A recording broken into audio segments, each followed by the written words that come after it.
ଆପଣ ଶୁଣୁଛନ୍ତି ଆହ୍ୱାନ ଓଡ଼ିଆ ପୋଡକାଷ୍ଟ।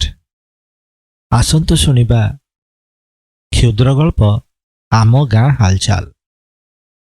ବିଗତ ଶତାବ୍ଦୀର ସପ୍ତମ, ଅଷ୍ଟମ ଓ ନବମ ଦଶକରେ ଓଡ଼ିଶାର ଯେକୌଣସି ପୁରପଲ୍ଲୀରେ ଘଟୁଥିବା ବିଭିନ୍ନ ଘଟଣା, ଦୁର୍ଘଟଣା ଇତ୍ୟାଦିର ସମ୍ୟକ ବିବରଣୀ ସହିତ ବିଭିନ୍ନ କାହାଣୀକୁ ଅବତାରଣା କରାଯାଇଛି ଆମ ଗାଁ ହାଲଚାଲ ଭାବରେ। ଡାକ୍ତର ଜ୍ୟୋତିପ୍ରସାଦ ପଟ୍ଟନାୟକଙ୍କ ଦ୍ୱାରା ଲିଖିତ ଆମ ଗାଁ ହାଲଚାଲରେ ରହିଛି 24 ଗୋଟି ନିଚ୍ଛକ ଗ୍ରାମୀଣ କାହାଣୀ। ଆସନ୍ତୁ ଶୁଣିବା ଆମ ଗାଁ ହାଲଚାଲର ପ୍ରଥମ ଭାଗ। ପାହାନ୍ତି ପହରରୁ କୁନାବୋଉ ଉଠି ଦାଣ୍ଡବାଡ଼ି ସଫା କରି ପାଣି ମୁନ୍ଦେ ମୁନ୍ଦେ ଛିଞ୍ଚି ଦେଇ ଗାଧୋଇ ଗଲାବେଳେ ପଡ଼ିଶା ଘରର ନୂଆ ବୋହୂକୁ ଦେଖି ପଚାରିଲା, ଆଉ କେମିତି ଅଛୁଲ ମା? ନୂଆ ବୋହୂ ଚୁପଚାପ ଚାଲି ଯାଉଥିଲା ବେଳେ ତୁଣ୍ଡରୁ ପଦୁଟିଏ କଥା ବି ବାହାରିଲା ନାହିଁ। କୁନାବୋଉ ହସିଦେଇ କହିଲା, ଇ ମା, ଏତେ ଲାଜ କାହାକୁ ବା? ମୁଁ ତ ମାଇ ପିଟେ, ତୋ ପଡ଼ିଶା ଘରର ଖୁଡ଼ି ଶାଶୁଟେ ହେବି, ମୁଣ୍ଡପୋତି କାହିଁକି ଅଛୁ? ବୋହୂର ସାହସ ବଢ଼ିଲା, କହିଲା, ଓଳିକି ହେଉଛି ଖୁଡ଼ି, ଚିହ୍ନି ପାରିଲିନି। ଘରୁ ବାହାରକୁ ତ ଯାଇନି, ତେଣୁ ଅନେକ ଲୋକଙ୍କୁ ଚିହ୍ନି ପାରୁନି।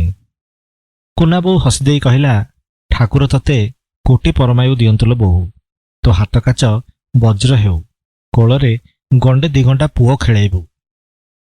ନୂଆ ବୋଉ ହସିଦେଲା, କିନ୍ତୁ ଚୁପ୍ ରହିଲା। କୁନାବୋଉ କହିଲା, ହଁ ଲୋ ମା, ଆମେ ସବୁ ପୁରୁଣା କାଳିଆ ଲୋକ, ତେଣୁ ତତେ ହସ ମାଡ଼ୁଛି। ନୂଆ ବୋଉ କହିଲା, ନାଇଁ ମ ଖୁଡ଼ି, ଆପଣ ଯେଉଁ ଗଣ୍ଡେ ଦି ଗଣ୍ଡା ପିଲା କଥା କହିଲେ ସେଇଥିପାଇଁ ହସିଦେଲି ନା। ଆଜିକାଲି କ'ଣ ଆଉ ଏତେ ପିଲା କିଏ କରୁଛନ୍ତି କି? କୁନାବୋହୂ କହିଲା, କରୁଛନ୍ତି ମାନେ? ହଇଲୋ ଇଏ, ଭଗବାନେ ଯେତେ ଦେଲେ ଖୁସି। ନୂଆବୋଉ କହିଲା, ଖୁଡ଼ି, ତମେ କ'ଣ ରେଡ଼ିଓ ଶୁଣୁନ କି ଟିଭି ଦେଖିନ? କହୁଛି ପରା, ଗୋଟିଏ ବା ଦୁଇଟି ସନ୍ତାନ ଯଥେଷ୍ଟ। ଅଧିକ ହେଲେ ଖାଇବେ କ'ଣ, ପିନ୍ଧିବେ କ'ଣ, ଆଉ କି ପାଠ ପଢ଼ିବେ? ପାଠ ନ ପଢ଼ିଲେ କ'ଣ କରିବେ? କୁନାବୋହୂ କହିଲା, ହଁ ଲୋ ମା, ଯାହା କହିଲୁ ସତ। ଜମିବାଡ଼ି ତ ଭାଇ ଭାଗରେ ଗଲା, ଆଉ ଅଛି କେତେ ଯେ ଏତେ ପେଟକୁ ଅଣ୍ଟିବ? ଛାଡ଼, ତୁ ପିଲାଟା ହେଲେ କେତେ କଥା ଜାଣିଥିଲୁ ମା। ଗାଧୁଆ ସାରି ନିଜ ଘରକୁ ଫେରିଆସିଲା କୁନାବୋଉ। କାନିଟାକୁ କାନ୍ଧରେ ବାନ୍ଧିଦେଇ ତୁଳସୀ ଚଉରାରେ ପାଣି ଦେଲାବେଳେ କୁନା ବାପା ଉଠି ଆସିଲା। କହିଲେ, ଦେଖୁଛି ଆଜିକାଲି ତୁମେ ବେଶୀ ସଅଳ ଉଠି ପଡ଼ୁଛ। କିଓ, ଆଉ କିଛି ସମୟ ଶୋଇଲେ ହୋଇନଥାନ୍ତା? କ'ଣଟା କାମ ସବୁ କରୁଛ ଯେ ଏତେ ଶୀଘ୍ର ଉଠି ପୂଜାରେ ଲାଗିଗଲଣି? କୁନାବୋଉ ଗୁଣୁଗୁଣୁ ହୋଇ ମନ୍ତ୍ର ବୋଲି ବୋଲି ଚଉରା ଚାରିପାଖରେ ବୁଲି ଆସି କହିଲା, ତୁମ ଭଳିଆ ଅଳସୁଆ ହେଲେ ଚଳିବ?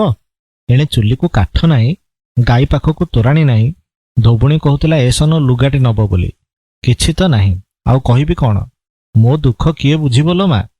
କୁନା ବାପା କାଠି ଖଣ୍ଡେ ଧରି ବାଡ଼ିକୁ ବାହାରି ଯାଉ ଯାଉ କହିଲେ, ଚାହା ଟିକିଏ କର, ପୂଜା ପରେ କରିବ। କୁନାବୋଉ ଧାଇଁ ଯାଇ ଚୁଲିରେ ରାତିର କାକର ପଡ଼ା ଥଣ୍ଡା କାଠ ଦିଟା ପେଲି ଦେଇ ନିଆଁ ଜଳାଇବାକୁ ଚେଷ୍ଟା କଲା। ଧୂଆଁରେ ଘର ଭର୍ତ୍ତି ହେଲା ବେଳକୁ ଅଗଣାରେ ଥିବା କବାଟ ଦେଇ ପଡ଼ିଶା ଘର ନୂଆ ବୋହୂ କହିଲା, ଖୁଡ଼ି, କ'ଣ କରୁଛନ୍ତି? ଘର ସାରା ଅନ୍ଧାର କରିଦେଲେ ଯେ। କୁନାବୋଉ କହିଲା, ନାଇଁଲୋ ଝିଅ, ତୋ କକା ଟିକେ ଚାହା ଖାଇବେ କହିଲେ ତ ଚୁଲିରେ ନିଆଁ ଧରଉଥିଲି, ଯେ କାଠ ଜଳୁଛି କେତେବେଳେ। ଯାହା ହେଉ, ନିଆଁ ଧରୁ ନ ଧରୁଣୁ ପାଣି କିନ୍ତୁ ଗରମ ହୋଇଗଲା, ଆଉ ଚାହା ବି ତିଆରି ହୋଇଗଲା। କୁନା ବାପା ଚାହା ଗିଲାସକୁ ହାତରେ ଧରି ବାହାର ପାଖ ପିଣ୍ଡା ଉପରେ ବସି ପଡ଼ିଲେ। ଗାଁ ଦାଣ୍ଡ କୋଳାହଳମୟ ହୋଇ ଉଠିଲାଣି। ନୂଆ ନୂଆ ଗାଁରେ ଖୋଲିଛି ବିଦ୍ୟା ମନ୍ଦିର ଯେ ରିକ୍ସାରେ ପିଲା ବୁହା ହେଲେଣି। ନୂଆ କଥା ଅବଶ୍ୟ, କାରଣ ଆମ ଯୁଗ ଅଲଗା ଥିଲା। ପିଲାମାନେ ବହିମୁଣା ଧରି ଗାଁ ଦାଣ୍ଡରେ ତିରିକି ମାରି ଦୌଡ଼ି ଦୌଡ଼ି ସ୍କୁଲରେ ପହଞ୍ଚି ଯାଉଥିଲେ। ସେମିତି ଫେରୁଥିଲେ ବି ସେମାନେ 10ରୁ ସଞ୍ଜ 4 ପର୍ଯ୍ୟନ୍ତ। ଏବେ ଯୁଗ ବଦଳିଲାଣି, ପିଲାଙ୍କୁ ସକାଳ 5ରୁ ସ୍କୁଲ ଯିବାକୁ ହେଉଛି, ଆଉ ମାଗଣାରେ ପାଠପଢ଼ା ହେଉଥିଲା। ଏବେ ପଇସା ନଦେଲେ ପିଲା ପାଠ ପଢ଼ିପାରିବନି। ସରକାର କେତେ କ'ଣ ଯୋଜନା କରୁଛନ୍ତି ସତ ଯେ କେତେଜଣ ବାପା ମା ତାଙ୍କ ପିଲାଙ୍କୁ ସରକାରୀ ସ୍କୁଲକୁ ପଠାଇବେ। ଇଜ୍ଜତ ମହତ କଥା ନା। ଅମୁକର ପିଲା ଇଂରାଜୀ ସ୍କୁଲରେ ପଢ଼ୁଛି କହିଲେ ଇଜ୍ଜତ ବଢ଼ିବନି? କଅଁଳ ପିଲାମାନେ କାନ୍ଧରେ ବହି ବସ୍ତାନୀର ବୋଝ ଧରି ଯାଉଛନ୍ତି। ଆଉ ଗାଁ ସେ ମୁଣ୍ଡରେ ତିଆରି ହୋଇଛି ଅଧା ଭଙ୍ଗା କୁଡ଼ିଆରେ ବିଦ୍ୟା ମନ୍ଦିର। ଗାଁରେ ଯେତିକି ବଳକା ବେକାର ଥିଲେ ଆଚ୍ଛା ବେପାର ପାଇଲେ। ପିଲାଙ୍କୁ ପଢ଼ାଇ ବେଶ 2 ପଇସା ରୋଜଗାର ବି କରୁଛନ୍ତି। ଅବଶ୍ୟ ଗାଁ ଦାଣ୍ଡରେ ଲୁଙ୍ଗି ଆଉ ଗାମୁଛା ପକାଇ ଯେଉଁ ନାଟହାଟ ସବୁ କରୁଥିଲେ ଏବେ ସବୁ କମିଯାଇଛି। ସକାଳୁ ସକାଳୁ ଧଳା ପ୍ୟାଣ୍ଟ ସାର୍ଟ ପିନ୍ଧି ଭଦ୍ର ହୋଇଯାଉଛନ୍ତି। ଆଉ ଗାଁ ପିଲାଙ୍କ ପାଇଁ ସାଜିଛନ୍ତି ଗୁରୁଜୀ ଗୁରୁମା। ଚାହା ପିଆ ସରିଲା ବେଳକୁ ଡାକ ପକାଇଲେ, କୁନା ବୋଉ, ହଇଏ କୁନା ବୋଉ, କୁଆଡ଼େ ଗଲ? ଏଇଠି ଗିଲାସଟା ଦୁଆର ବନ୍ଧ ତଳକୁ ରଖିଦେଇଛି, ନେଇଯା, ମୁଁ ଟିକେ ବନ୍ଧ ଆଡ଼ୁ ଆସୁଛି। କୁନା ବାପା ଚାଲିଗଲେ। କାର୍ଜି ଘର ସାମ୍ନାରେ ଭାରି ଗହଳି ଦେଖି ଅଟକିଗଲେ ସେ। କଥା କ'ଣ, ଏତେ ସକାଳୁ ସକାଳୁ ଏତେ ଭିଡ଼? ପାଖେଇ ଯାଇ ଶୁଣିଲେ ତ ଛାତି ଭିତରଟା ବିଦାରି ହୋଇଗଲା। ଆତଙ୍କବାଦୀମାନେ ଗୋଟେ ଗାଁର 50 ଲୋକଙ୍କୁ ଏକାଠି କରି ମାରି ଦେଇଛନ୍ତି ବୋଲି ଖବର ଟିଭିରେ ଦେଖାଉଛି। ଯାହା ଭୟଙ୍କର ଦୃଶ୍ୟ ଦେଖିଲେ ଆଖିରେ ଲୁହ ଆସିଯାଉଛି। ସାରା ଗାଁରେ ଏମିତି ତ 2-3ଟା ଟିଭି ଅଛି, କିନ୍ତୁ କାର୍ଜି ଘର ଆଉ କରଣ ଘରର ଟିଭି ସମସ୍ତଙ୍କ ପାଇଁ ଖୋଲା ଥାଏ। କାର୍ଜି କରଣ ଏକାଠି ବସି ଚର୍ଚ୍ଚା କରୁଛନ୍ତି। ଗାଁ ଲୋକ ତାଙ୍କ ମୁହଁକୁ ଚାହିଁ ରହିଛନ୍ତି। ଯାହା ହେଲେ ବି 30 ଖଣ୍ଡ ଗାଁରେ ଆମ ଗାଁ କାର୍ଜି ଆଉ କରଣଙ୍କର ଖୁବ୍ କାଟତି। ସେମାନେ କହିଲେ ଲୋକ ଉଠବସ ହେବେ। କାର୍ଜି ଘରେ ପୋଷ୍ଟ ଅଫିସ କରିଛନ୍ତି, ଫୋନଟେ ରଖିଛନ୍ତି ଯେ କାହିଁ କେତେ ଦୂରରୁ ଗାଁ ପିଲାମାନେ କାମରେ ଯାଇ ଅଛନ୍ତି ବେଳେବେଳେ ଫୋନ କରନ୍ତି ଆଉ ନିଜ ପରିଜନଙ୍କ ସହ କଥା ହୁଅନ୍ତି। କାର୍ଜି ଘର ଗାଁର ମୁରବୀ, ତାଙ୍କ କଥାରେ କେହି ଅମତ ହେବାର ନାହିଁ। ପଟ୍ଟନାୟକ କାର୍ଜିଙ୍କୁ କହିଲେ, ଭାଇନା, ଆଉ ଦିନକାଳ କିଛି ଭଲ ନାହିଁ। କ'ଣ କରିବା, ଏମିତି ଆଉ କେତେ ଦିନ ଦେଖୁଥିବା? ଲୋକ ଲୋକଙ୍କୁ ମାରିବେ ଏ କଥା ସ୍ୱପ୍ନରେ ବି କେବେ ଆମ ବାପା ଗୋସାଇଁ ବାପା ଭାବିନଥିବେ। କାର୍ଜି କହିଲେ, ହଇହେ, କିଏ ଜାଣିଥିଲା ଯୁଗ ଏତେ ବଦଳିଯିବ? ଏଇ ବରଷ କେତେଟା ତଳର କଥା, ସପ୍ତାହକୁ ସପ୍ତାହ ଚିଠି ଆସିଲା ବେଳକୁ ଖବର କାଗଜଟେ ଆସୁଥିଲା ଯେ ସପ୍ତାହ ଯାକର ଖବର ଆମେ ଏଇ ବାରଣ୍ଡାରେ ବସି ପଢ଼ୁଥିଲେ। ଏବେ ଦେଖ ଟିଭି ଆସିଲା ଯେ ଯୋଉ କ୍ଷଣି ଖବର ସେ କ୍ଷଣି ଦେଖାଇ ଦେଉଛନ୍ତି। ଏବେ ସେଇଥିପାଇଁ ଆମେ ସବୁ ଜାଣିପାରୁଛେ ନା? ନହେଲେ କ'ଣ ଆଗରୁ ଏସବୁ ହଉନଥିଲା ନା କ'ଣ? ଗାଁ ଲୋକ ସବୁ ଅବାକ ହୋଇ ଚାହିଁ ରହିଥାନ୍ତି। କରଣ କହିଲେ, ସେ କଥାଟା ଠିକ୍ କହିଲ ଭାଇନା।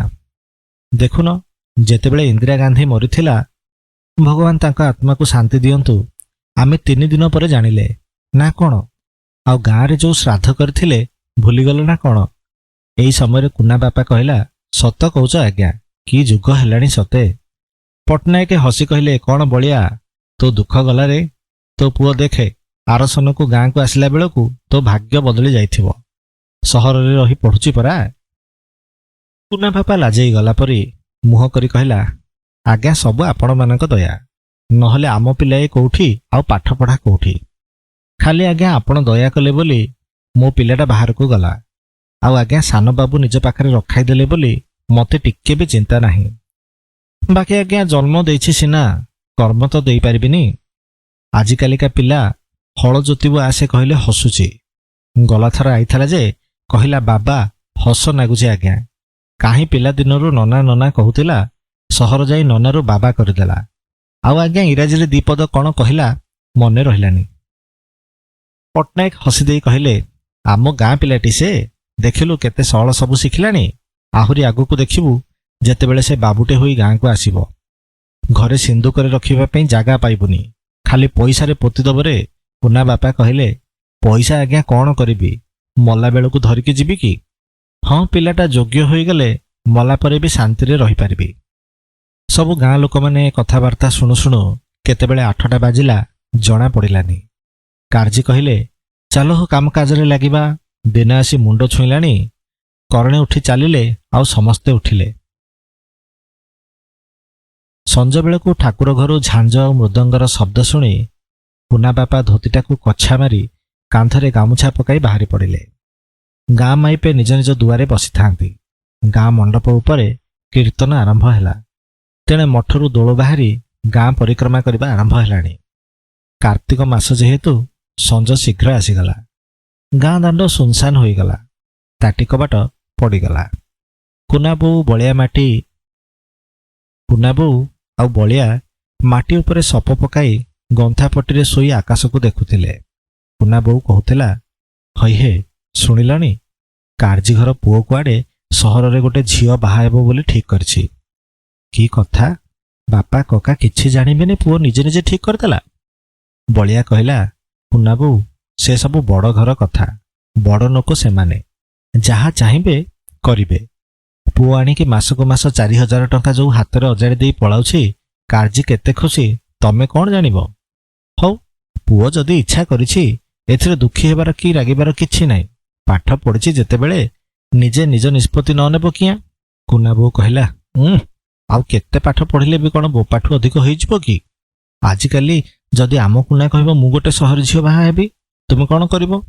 ବଳିଆ ହସି ଦେଇ କହିଲା, ବୁଝିଲ ଗେଲାମଣି, ଯୁଗ ବଦଳିଗଲାଣି। ପୁଅ ଯୋଉଠି କହିବ ସେଇଠି ବାହା କରିଦେବା। ଆମର ଏଇଟା କର୍ତ୍ତବ୍ୟ। ବଢ଼ି ବଢ଼ି 2 କୋଡ଼ି ଡେଇଁଲାଣି ଆମକୁ। ଆଉ କେତେଟା ବର୍ଷ ଗଲେ 3 କୋଡ଼ି ଡେଇଁଲେ ଆମେ ବଞ୍ଚିବା ଆଉ କେତେ ଦିନ?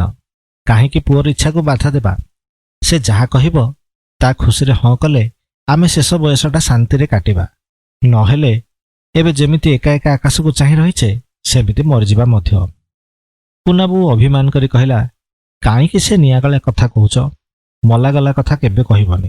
ତୁମେ ଥିଲେ ମୋତେ କେତେ ଦମ୍ଭ, ଆଉ ବାପା ନଥିଲେ ପୁଅର କିଏ ଅଛି? ତୁମେ ସେ ମରିବା କଥା ଆଉ ଦିନେ ତୁଣ୍ଡରେ ଧରିବନି। ହଉ, ତୁମ ବାପା ପୁଅ ଯାହା ଇଚ୍ଛା କର, ହେଲେ ସୁସ୍ଥ ହୋଇ ବଞ୍ଚିଥାଅ। ରାତି ବହୁତ ହୋଇସାରିଥିଲା। କୁନାବୋଉ କଥା ଶେଷ କଲା ବେଳକୁ ବଳିଆ ଘୁଙ୍ଗୁଡ଼ି ମାରି ଶୋଇଯାଇଥିଲା।